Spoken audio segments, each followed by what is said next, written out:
Exodus 8. Then the Lord said to Moses, "Go in to Pharaoh and say to him, 'Thus says the Lord, let my people go, that they may serve me. But if you refuse to let them go, behold, I will plague all your country with frogs.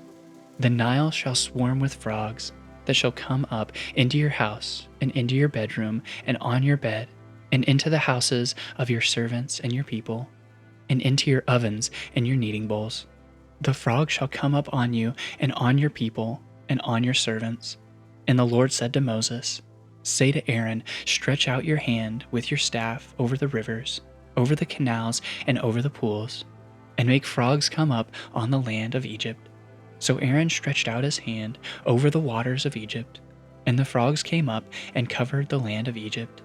But the magicians did the same by their secret arts, and made frogs come up on the land of Egypt.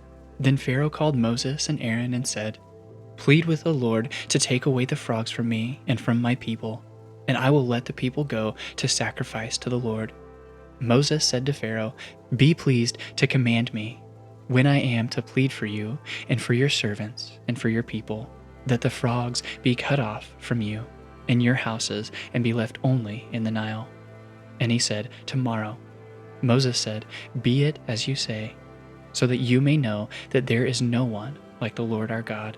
The frogs shall go away from you and your houses, and your servants and your people. They shall be left only in the Nile.' So Moses and Aaron went out from Pharaoh, and Moses cried to the Lord about the frogs, as he had agreed with Pharaoh. And the Lord did according to the word of Moses. The frogs died out in the houses, the courtyards, and the fields, and they gathered them together in heaps, and the land stank. But when Pharaoh saw that there was a respite, he hardened his heart and would not listen to them, as the Lord had said. Then the Lord said to Moses, 'Say to Aaron, stretch out your staff and strike the dust of the earth, so that it may become gnats in all the land of Egypt.' And they did so. Aaron stretched out his hand with his staff and struck the dust of the earth, and there were gnats on man and beast. All the dust of the earth became gnats in all the land of Egypt. The magicians tried by their secret arts to produce gnats, but they could not. So there were gnats on man and beast. Then the magicians said to Pharaoh, 'This is the finger of God.' But Pharaoh's heart was hardened, and he would not listen to them, as the Lord had said. Then the Lord said to Moses, 'Rise up early in the morning and present yourself to Pharaoh, as he goes out to the water, and say to him, Thus says the Lord, let my people go, that they may serve me.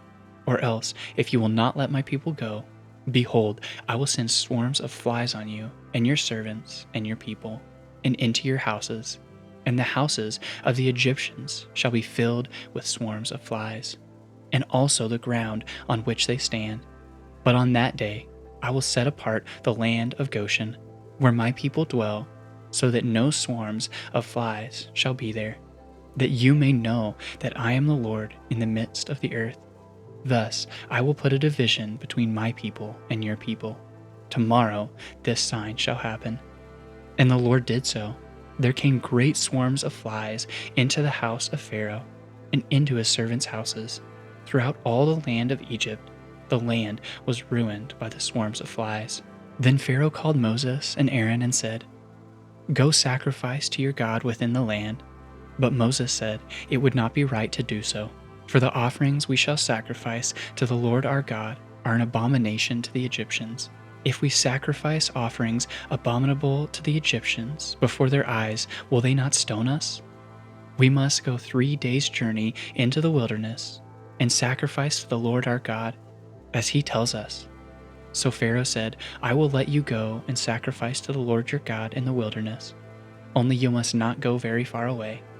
Plead for me.' Then Moses said, 'Behold, I am going out from you, and I will plead with the Lord that the swarms of flies may depart from Pharaoh, from his servants, and from his people tomorrow. Only let not Pharaoh cheat again by not letting the people go to sacrifice to the Lord.' So Moses went out from Pharaoh and prayed to the Lord. And the Lord did as Moses asked, and removed the swarms of flies from Pharaoh, from his servants, and from his people. Not one remained. But Pharaoh hardened his heart this time again also, and did not let the people go.